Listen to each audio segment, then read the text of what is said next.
하나님 아버지, 이 주신 말씀을 성도들과 함께 나눌 때 말씀을 전하는 종이나 듣는 성도들이 함께 하나님의 음성을 들을 수 있도록 역사하여 주시옵소서.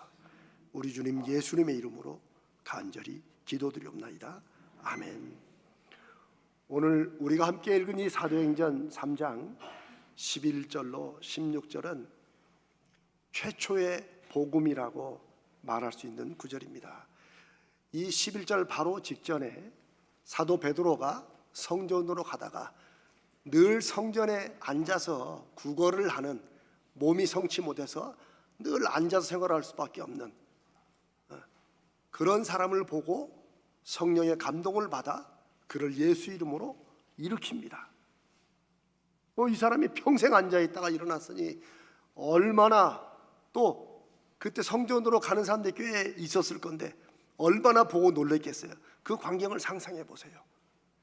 이 사람이 11절간 이 사람이 나온 사람이 너무 놀라고 기뻐가지고 막 베드로와 요한을 붙잡고 펄펄 뛰지 않았겠어요? 너무 고맙다고. 이러니까 사람들이 그 광경을 보고 베드로와 요한에게 막 몰려듭니다. 그래서 이들은 항상 하나님의 기적을 바라고 기도하며 예루살렘 성전의 이쪽 끝부분에 있는 솔로몬 행각에 이렇게 늘 모여 있었는데, 사람들이 그쪽에 몰려들면서 베드로를 자꾸 주목을 하는 거예요. 어떻게 주목했어요? 대체 저 사람이 누구냐? 저 사람이 누구길래 이런 놀라운 일을 행하느냐라고 막 하지 않았겠어요? 그런데 이때 베드로가 자기에게 달려들면서 자기를 막 칭송하는 사람들에게 참으로 기막힌, 참으로 정직한 말을, 그러나 사람이 웬만해서는 하지 못할 그런 말을 합니다. 왜 이 기적이 마치 내가 일으킨 것처럼 자꾸 나에게 주목하고 나를 칭찬하느냐? 이 기적은 내가 아니라 다른 분이 했다 라고 하는 거죠. 한국교회 초기에도 많은 분들이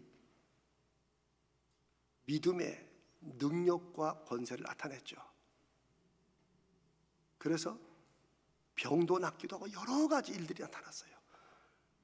근데 그것으로 이름을 떨쳤던 많은 분들이 이름을 떨쳤다는 것부터가 이미 그들이 어느 순간에 이 일을 한 사람이 다른 분, 초기 베드로가 증언했던 그 다른 분이 아니라 마치 자기가 한 것처럼, 사람들이 다 자기에게 주목하니까 자기가 한 것처럼, 그래서 자기가 감람 예수가 되기도 하고 자기가 제2의 예수가 되기도 하고 이러다가 다 이단으로 빠졌습니다.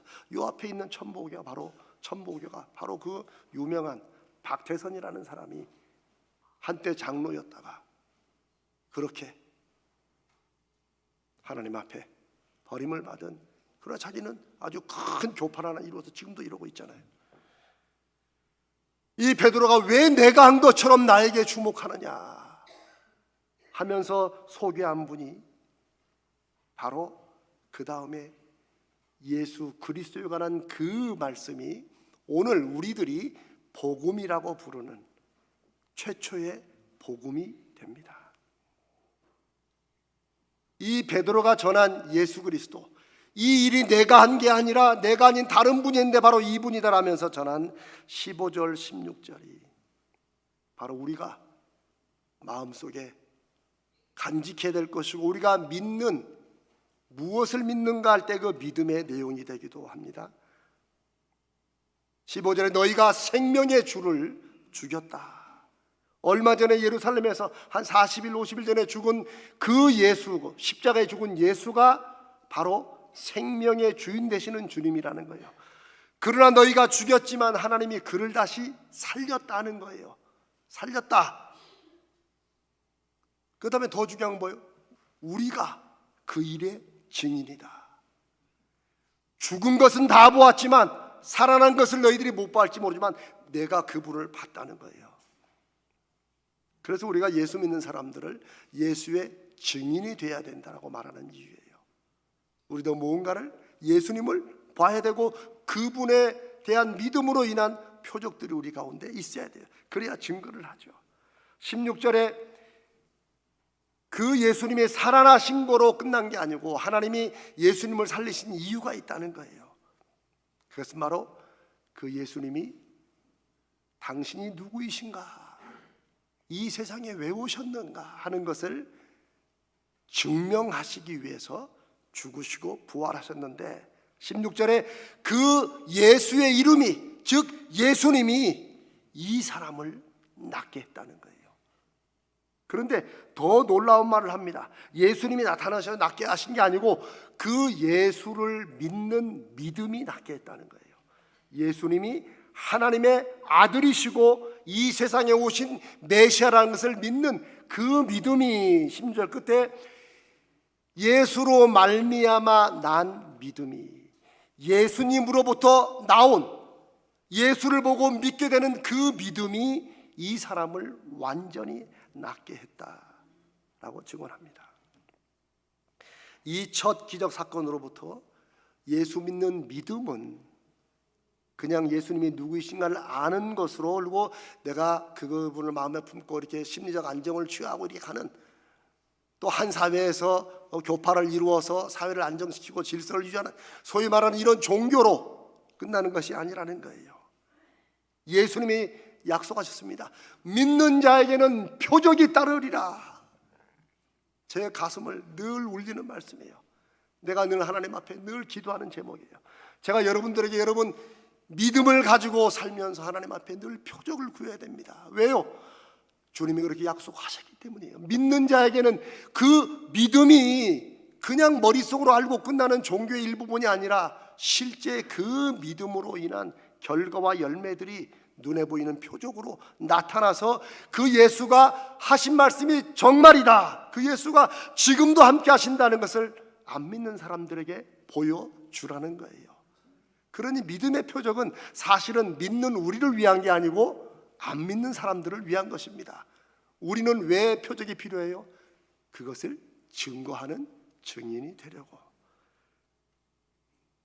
이 사도 베드로의 첫 증언 이후로 2000년 교회 역사 속에서 예수님을 믿는 믿음을 가진 그 사람의 인생이 바뀌었고, 그리고 그 사람을 통해서 수없이 많은 변화와 기적의 역사들이 나타났습니다. 처음 제자들과 그 제자들을 통해서 믿게 된 그 다음 제자들과 그 다음 제자들과, 그리고 2024년 오늘 우리들이 바로 그 예수의 믿음을 간직하고 시대를 살아가는 예수 그리스도의 증인이 되는 것입니다. 이것이 기독교입니다. 이것이 진정으로 기독교가 가지고 있는 힘이고, 이것이 기독교가 다른 종교와는 굳이 다르다고 해야 되는 이유가 있다면 내용이 기막히고 그 진리가 위대해서가 아니라 아주 간단하게 우리가 믿는 그 예수님이 말씀하신 그대로 세상 끝날까지 우리와 함께 하시면서 그것을 믿고 순종하는 자에게 표적을 주신다는 사실입니다. 제가 이 예수 믿는 믿음이 실질적인 능력이라는 것을 여러분 신학교에서 배운 게 아닙니다. 저는 신학대학원도 나오고 미국 가서 공부도 할 만큼 다 했지만 이것으로는 믿음이 능력이 되는 것임을 듣긴 들었죠. 그러나 그게 정말 실제 제 믿음이 되지는 못했습니다. 제가 여러분과 지난 3년 동안 설교한 많은 내용들을 한마디로만 예수 믿는 믿음은 우리의 삶을 변화시키는 능력이라는 거예요. 믿음이 있으면 크나작거나 무언가 변화의 열매를 봐야 되고, 없으면 하나님 앞에 구해야 된다고. 그게 제가 여러분께 나눈 믿음과 변화라는 핵심 주제입니다. 근데 제가 그것을 그렇게 강조하게 되는 이유가 있는데, 제가 이 믿음은 변화라는 사실을 처음으로 제가 아주 이상하게 좀 놀랍게 깨달은 게 바로 고등학교 1학년 때 여름방학이 막 시작될 때였습니다.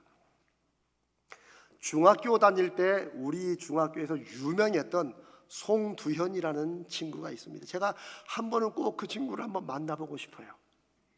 이 송두현이라는 친구는 사실 중학교 내내 요즘 말하면 아주 왕따를 당한,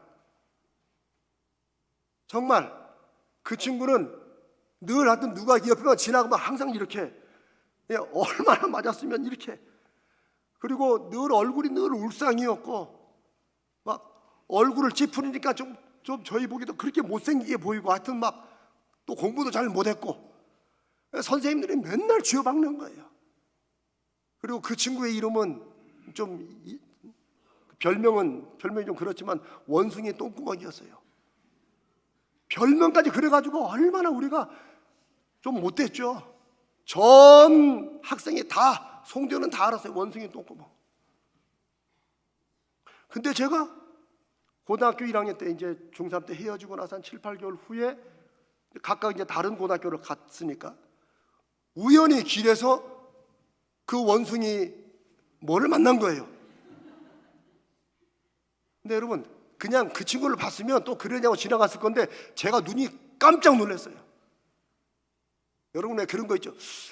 그 사람인 것 같은데 아닌 것 같고, 아닌 것 같은데 그 사람 같고, 이게 느낌이 확 올 때 있잖아요. 근데 이 친구가 완전히 딴 사람이 돼 있었어요. 나하고 걔하고 똑같은 고등학교 1학년인데 그 친구는 세상에 얼굴이 환하고 너무나 늠름하게 꼭 우리 형님 같더라고. 그 저에게로 다가오는데 그 친구도 저를 알아봤겠죠. 근데 그 친구가 손을 딱 내밀면서, 재명아 반갑다. 이게 갑자기 내가 하마터면 두 손 내밀 뻔했다니까요. 너무 놀랐어요. 중3 내내 봤던, 늘 이상 다니고 누가 지나고 막 이러고 다니고 이랬던 친구가 어깨를 딱 펴고 제 앞에다 그러면서 환한 미소로 재명아 반갑다 손을 딱 내미는데, 그래 제가 이제 이런저런 얘기를 하면서 제 마음속에 질문은 뭐겠어요? 물어보고 싶은 거. 도대체 무슨 일이 일어났냐? 그렇죠? 차마 못 물어보지만 안 물어볼 수 없는 질문. 너 어쩌다 이렇게 됐냐? 뭐 그거 아니에요? 그래서 제가 하여튼 물었기는 물었어요. 도대체 무슨 일이 일어났냐? 근데 그 친구의 대답은 제가 기대한 전혀 다른 것이었어요. 재명아, 나 예수 믿는다. 저는 충격을 받았어요. 야 임마, 나는 3대째 예수 믿어. 나는 지금 고등부 회장이야. 이 말이 나올 뻔했는데 그걸 제가 눌렀어요. 왜냐하면 너무 창피하잖아요. 저는 태어나자마자부터 기독교 집안에 태어나가지고 교회를 다녔어요. 우리 집안은 할머니 때부터 우리 아버지, 제 아들은 4대째 믿어요. 그런데 늘 저는 예수 믿는 집이나 안 믿는 집이나 뭐 크게 다를 거라고 기대 없이 그냥 교회를 다녔어요. TV에서 왁자지껄 싸우는 집안 모습이 우리 집안 모습이었고, 뭐 똑같이 뭐 세상은 다 그러려니 하고 그냥 일요일 날이면 교회는 갔어야 됐고, 그래서 친구들하고 놀고 탁구 치고, 그게 교회지. 저도 고등부 회장이니까 고등부 예배 때 제가 또 사회도 보고 또 기도도 곧잘 하고, 저도 예수를 알고 믿었는데, 얘는 예수를 언제 믿었다고 갑자기 딴 사람이 돼가지고 마치 형님 같은 목소리로 자기의 변화를, 나 예수 믿는다. 어린 저에게는 너무나 충격이었어요. 다른 예수를 믿나? 나도 믿어 임마. 그 말을 참아 못했죠. 그 후로 얼마 지나자 그 사건은 또 잊혀졌습니다. 그러다가 제가 여러분께 늘 부끄럽게 간증하지만, 제가 목사가 되고 나서 다시 하나님을 만나고 다시 예수 그리스도가 어떤 분이신지를 제 인생에 실제로 확인한 다음에 그 생각이 다시 떠올랐어요. 옛날에 송기현이가 만났던 그 예수님이 바로 이런 분이었구나. 전 너무 늦게 깨달은 거죠. 너무 늦게 그분을 다시 만난 거죠. 그리고 그 후로 제가 제 살아가는 인생의 방향은 물론이고 제 목회도 달라졌고 설교도 달라졌고 제 모든 게 그때로부터 달라지기 시작했습니다. 그런데 예수 믿는 믿음의 능력은, 예수 믿는 믿음이 변화시키는 그 능력은 우리 친구 송두현에게서 시작된 게 아니고 우리가 오늘 읽은 바로 이 사도 베드로의 증인된 고백처럼 예수 믿는 믿음은 원래 처음부터 그랬다는 거예요. 그리고 그것을 우리가 요즘에 기독교라고 부르는 거예요. 기독교라는 한 종교로 묶여갈 때 우리는 교회가 요즘 세상에서 왜 이런 일이나 저런 일이나라고 말하지만 그런 역할도 의미가 있겠지만 예수 믿는 믿음의 가장 중요한 핵심은 그 예수님이 이 세상에 오셔서 하신 말씀과 하신 일들, 약속하신 것이 정말 사실이라는 것을 저와 여러분에게, 사람들에게 증거해 주시기 위해서 하도 안 믿으니까, 그러면 내가 죽었다가 3일 만에 다시 살아날 것이니까 그러면 그때 가서 내가 한 말을, 내가 누구인지를 믿으라. 이게 성경에 기록된 말씀이에요. 그리고 예수님이 성경대로 죽으셨다가 성경대로 3일 만에 살아나신 것입니다. 그 사실을 안 믿었던 베드로, 3년을 따라다녔지만, 저처럼 3대째를 믿었지만 여전히 안 믿고 그냥 그러려니 하고 생각했던 그 베드로가 예수님을, 부활하신 그분을 다시 만나고 확신하게 되면서부터 주님이 약속하신 대로 믿는 자에게 표적이 나타나듯 이 베드로가 첫 번째 예수님이 없이 믿는 믿음을 가지고 기적을 일으키는 사건이 바로 사도행전 3장에 기록되어 있습니다. 우리는 진지하게 마치 지금부터 한 40 몇 년 전에 어린 제가, 아니 송지현도 예수 믿고 나도 예수 믿는데 대체 이게 무슨 차이인가를 고민했던 것처럼 오늘 지금 저와 여러분 다시 한번 내 믿음이 주님이 약속하신 삶의 표적으로 나타나고 있는가를 진지하게 물어야 됩니다. 이건 너무나 중요합니다. 목사님, 저도 옛날에 다 그런 표적이 있었습니다. 하나님은 옛날에 역사하신 분만이 아니고 지금 말씀하시고 동행하시면서 역사하시는 분입니다. 그러니 우리의 삶은 늘 새 노래를 불러야 됩니다. 하나님이 새롭게 역사하신 그 믿음의 은혜가 있어야 될 줄로 믿습니다. 사랑하는 여러분, 우리 믿음에는 왜 그 믿음에 따른 변화가 잘 안 나타날까요? 아마 저만큼 이 질문을 많이 해보고 고민한 사람도 없을 것입니다. 왜 나도 믿는데 이런 변화가 안 나타날까? 제가 간증을 듣는 인생에서, 간증을 듣는 교회에서 간증을 하는 인생이 되자, 간증을 하는 교회가 되자고 하는 그 이유도 바로 여기에 있습니다. 저는 다른 무엇보다 그냥 두 가지라고 생각합니다. 왜 믿는데도 믿음의 변화나 증거나 표적이 안 나타나는가? 첫 번째는 믿어도 아무것도 안 하기 때문입니다. 무슨 말이냐면, 믿으면 그 믿는 것에 의해서 사람은 생각도 바뀌고 행동도 바뀌고 그러면서 인생의 결과가 바뀌게 되는, 이거는 그렇게 될 수밖에 없는 거예요. 그런데 믿어도 그 믿음과 내가 인생을 살아가는 내 인생과 전혀 상관이 없이, 마치 제가 옛날에 믿었을 때처럼, 우리 집안의 옛날의 믿음처럼 그랬다면 믿어도 믿음의 변화가 안 나타나는 거예요. 그러니까 안 믿는 집안 모습이나 믿는 집안 모습이나 똑같은 거예요. 안 믿는 사람이 안달복달 하는 것에 믿는 사람도 안달복달하고 똑같은 거예요. 믿음으로 아무것도 안 하면 믿음의 표적이 따를 수가 없겠죠. 또 하나는 하나님께서 역사하지 않고 내버려 두시기 때문입니다. 그런데 이 두 가지는 서로 연결이 돼 있어요. 이걸 쉽게 말하면 이렇게 말할 수 있습니다. 예전에 어떤 분이 저한테 와서, 목사님, 저도 목사님이 그렇게 말하는 그 믿음으로 한번 살고 싶은데 하나님이 증거를 보여주시면 믿겠다고 그러시더라고요. 제가 그 일을 그냥 고민을 했죠. 그래서 하나님 앞에 막 보여주시라고 막 기도도 많이 했죠. 근데 성경은 믿으면 보게 된다고, 그렇죠? 믿으면 보게 된다고 말씀을 하세요. 근데 저는 이제 아니, 사람은 보여주면 믿는다 그러고 성경은 믿으면 보여준다고 하는데 하나님, 그건 저더러 어떻게 하라는 겁니까? 제가 그 중간에 괜히 쓸데없는 고민을 막 하면서 제가 깨달은 저만의 방식은 이것입니다. 성경에 많은 사람들을, 그 하나님을 만나서 기적을 경험한 사람들을 보면 이들이 꼭 막 믿음이 막 충만해가지고 그렇게 하나님의 역사하심과 예수님의 역사를 경험한 사람들도 물론 있어요. 근데 제가 여러분께 설교할 때 종종 나눈 것처럼 믿음이 없는 사람들에게도 그렇게 역사하실 때가 있어요.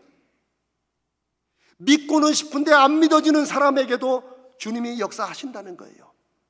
그래서 나도 믿어지면 그렇게 하니까 믿어지게 증거를 달라고 하는 분들, 그런 분들은 안 믿어져도 되니까, 뭐 꼭 믿고 안 해도 되니까 그냥 한번 해보시라고, 그냥 한번 실천해 보시고 그냥 한번 순종해 보시라고 저는 그걸 진심으로 권합니다. 왜냐하면 하나님은 우리에게 역사하시기를 원하시는 분이에요. 우리 삶에 하나님이 어떤 분인가를 증거하시기를 원하시는 분이에요. 근데 우리가 믿어줘야 할 거 아니냐, 보여주면 믿겠다라고 버티는 한은 아무것도 안 되는 거예요. 제가 이 얘기를 할 때마다 생각나는 한 아이가 있습니다. 제가 미국서 목회할 때 한 아이가 있었는데 공부를 참 잘했어요. 중학생이었는데. 근데 한 번은 그 부모가 심각한 얼굴로 저를 찾아와서 이제 이 아이 문제로 상담을 하는데, 이 아이 성적 때문에 고민을 하는 거예요. 아니, 공부 잘한다고 들었는데 왜 그러냐. 이 부모 하는 말이 너무 성적이 들쑥날쑥이라는 거야. 어떨 때는 막 99, 100점을 맞고, 쉽게 말하면 A 플러스를 맞고, 어떨 때는 그냥 완전히 바닥에 막 F를 맞고 막 10몇 점 맞고 그런다는 거예요. 그러면서 이 부모가 하는 말이 시험 문제에 따라서, 시험 문제 출제되는 방식에 따라서 다르다는 거예요. 그게 무슨 말인가 했더니, 이 아이가 가령 뭐 이제 수학 문제를 봅시다. 산수 문제를 봅시다. 그러면 1번, 2번 풀다가 여러분 한 5, 6번쯤에 어려운 문제가 나왔어요. 그럼 여러분은 어떻게 합니까? 그것에 막 매달려요? 아니면 요건 좀 이따 풀고 뒤에 걸로 넘어가요? 우리 다 합니다. 어려우면 시간 많이 걸리니까 뒤에 거부터, 쉬운 거부터 풀고 돌아와요. 근데 얘는 아니야. 사나이야. 얘는 순서대로 풀어야 돼. 뭐든지 어려운 게 딱 걸리면 그거 매달려가지고 막 풀어요. 근데 똑똑하고 머리 있으니까 결국 풀어내. 그러나 시간은 이미 다 가가지고 뒤에 있는 쉬운 문제를 풀 시간이 없어요. 그러니까 이 부모 말대로 어려운 문제가 저 뒤에 20몇 번쯤 나오면 요거 다 맞추니까 요것도 다 맞춰서 성적이 좋아져. 근데 어떨 때가 바닥이겠어요? 어려운 문제가 1번에 나오면 이제 박살 나겠지 이제. 그런데 이게 수학만이 아니라 모든 과목이 그렇다는 거예요. 나중에는 이 아이가 심리적인 감각증이 있다는 걸 나중에 이제 상담을 통해서 발견돼 가지고 해결됐습니다만은 그런 거예요. 여러분, 그렇다고 이 아이의 문제를 해결하기 위해서 학교에 찾아가 가지고 제발 문제 좀, 어려운 문제 좀 뒤로 내달라고, 여러분 이렇게 부탁하는 게 그게 해결책이겠습니까? 그거 아니죠. 아니죠. 이 아이만 그런 것이 아니고 우리가 인생을 사는 방법도, 우리가 인생을 사는 것도 그렇다는 거예요. 사실 대부분은 그냥 삽니다. 그냥 살아요. 사실은 워낙 해야 될 일도 정해져 있고 워낙 바쁘기도 하고 그러다 보니까 그냥 하던 대로 살아요. 우리 뇌에 이 뇌가 내리는 결정의 뭐 80%는 뭐 그냥 한다고 그러더라고요. 이건 나중에 또 한번 얘기를 나누십시다. 예수 믿는 것도 마찬가지예요.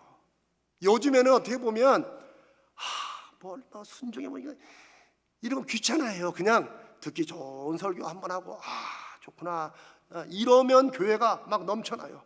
왜? 마음 편해지니까. 저도 참 병이죠. 이렇게 자꾸 이 성도한테 스트레스 주는 얘기를 자꾸 하니까. 그런데 여러분, 그게 믿음으로 우리가 이 세상을 살아야 되는 이유예요. 예수 믿으나 안 믿으나 똑같으면 예수 그리스도가 십자가에 죽으시고 부활하신 게 아무런 의미가 없는 것 같은 그런 인생을 산다는 것입니다. 어쩌면 우리 인생에도 대단한 고집은 아닐 수 있지만 그냥 우리는 다 그냥 살던 대로 사는 것을 제일 편안해하는 그런 마음들이 우리에게 다 있어요. 그냥 이대로 사는 거야. 이대로. 그런데 예수 믿는 믿음을 가진다는 것은 이대로 사는 것에서 내가 조금 작은 것 하나라도 내 생각이나 말투나 행동이라도 하나 작심하고 한 번쯤 바꿔보려고 노력하는 거예요. 예수의 힘을 의지해서 그 예수님의 말씀에 따라 순종하는 의미에서 그러면서 예수님께서 우리 삶에 그 믿음의 열매와 증거를 보여주신다는 것입니다. 사랑하는 여러분, 하나님을 향한 예수님을 향한 믿음이 없이 그게 뭔지 몰라도 그냥 그 말씀대로 아직 내 마음에 확 믿음이 들어와 있지 않아도 그래도 해보면 분명히 하나님의 살아계심을 경험하게 됩니다. 이건 제가 분명한 경험으로 제가 그러잖아요. 제가 뭐 잘난 일이라고 자꾸 우리 집안을 제가 자꾸 여기 제 동생 부부도 와 있는데 뭐 자꾸 우리 집안을 깎아내리겠어요. 그러나 저에게는 그게 너무나 절박한 문제고 제가 목사가 된 이유가 바로 그거예요. 예수 믿어도 똑같이 사는 믿으나 안 믿으나 똑같은 인생이 있구나. 내가 그런 사람이구나 하는 것 때문에 이거 알려주자고 저는 하나님의 목사 좀 시켜달라고 애를 쓰고 기도해가지고 간신히 목사가 된 사람입니다. 사랑하는 여러분, 사도 베드로의 오늘 우리가 읽은 이 첫 증언은 베드로에게만 주시는 특별한 경험이 아닙니다. 그것은 소위 신호탄입니다. 예수님이 분명히 요한복음에 말씀하셨습니다. 나를 믿는 자는 내가 하는 일을 그 사람도 할 것이고 내가 한 것보다 더 큰 일도 할 것이다. 나 아무도 안 믿었어요. 예수님이 막 기적을 일으키시는 엄청난 일을 하시는데 자기가 무슨 그 일을 하고 그보다 더 큰 일을 어떻게 해요? 그러나 사도 베드로가 성전으로 가다가 일으킨 이 한 병자는 예수님의 말씀이 사실이라는 것, 그것을 증거하시기 위해서 주님이 죽으셨다가 3일 만에 하나님의 역사하심으로 살아나시고 이제 주님이 하신 모든 약속이 이루어진다는 것을 첫 번째 증거로 보여주신 게 바로 베드로 사도가 예수 믿는 그 믿음으로 나사렛 예수의 이름으로 일어나 걸으라는 그 말이 예수님이 그 믿음에 역사하셔서 일으킨 것이고 이 사건이 첫 신호탄으로 그 다음에 사도행전에 일어나는 수없이 많은 기적은 어떤 분이 말한 것처럼 어느 종교나 다 자기네 선전하는 책에는 다 기적이 나타나서 써있지 라고 하지만 그렇게 보는 사람은 그렇게 보라고 하죠. 뭐 어떻게 하겠어요. 그러나 사도행전은 사도들이 일생을 살면서 복음을 전하면서 일어난 일들을 기록한 것인데 베드로 사도의 이 첫 번째 이 증언으로부터 해서 수없이 많은 일들이 놀랍게 일어납니다. 예수님 말씀하신 것처럼 믿는 자에게는 표적이 따를 것이다. 왜요? 그래서 우리의 믿음이 얼마나 실제적이고 구체적인 능력이 되는지, 믿음으로 세상을 이긴다고 우리가 그냥 알고만 있고 찬송할 게 아니라 그 일이 어떻게 일어나는지를 하나님께서 우리를 위해서 세상을 향해서 표적을, 증거를 보여주신다는 것입니다. 사랑하는 여러분, 저는 확신합니다. 하나님이 저를 이 교회에 보내셨고 여러분과 함께 만나게 하셨으면 우리가 이 세상을 떠나기 전까지는 반드시 하나님의 증거를 보여주실 것이다. 개인적인 증거만이 아니고 우리 교회가 이 교회 이곳에 있어야 될 이유도 하나님이 보여주실 것이고 한 시대를 밝히는 하나님의 도구로 쓰시는 것을 보여주실 것이다. 그게 여호와 삼마입니다. 사랑하는 여러분, 믿음으로 실천하실 게 많겠지만 한번 이번 기회에 한번 믿음이 정말 그런가 확인해 보시려면 우리 내일 말고 다음 주에 특별 새벽 부흥회가 있는데 한번 마음을 결단하시고 특별 새벽 부흥회 이번에는 코로나 이후로 한번 전체 모이는데 같이 한번 해보십시다. 여러분에게 하나님이 살아계심을 응답으로 줄 수 있고 표적으로 줄 수 있습니다. 저는 그때 주제를 여호와 삼마로 주제로 잡고, 왜 이 목사가 자꾸 여호와 삼마, 그 말도 참 낯설죠. 여호와 삼마, 여호와 이레는 참 말도 예쁜데 여호와 삼마는 좀 거친다고 또 누가 그러더라고요. 그런데 그 주제를 나누면서 하나님께서 왜 나에게 여호와 삼마를 말씀하게 하셨는지 주신 증거를 여러분께 나누고자 합니다. 사랑하는 여러분, 초대교회의 그 증거가 2000년 동안 계속되어 있고 이 시대를 살아가는 저와 여러분이 바로 그 바톤을 우리가 이제 잡았습니다. 한번 해보십시다.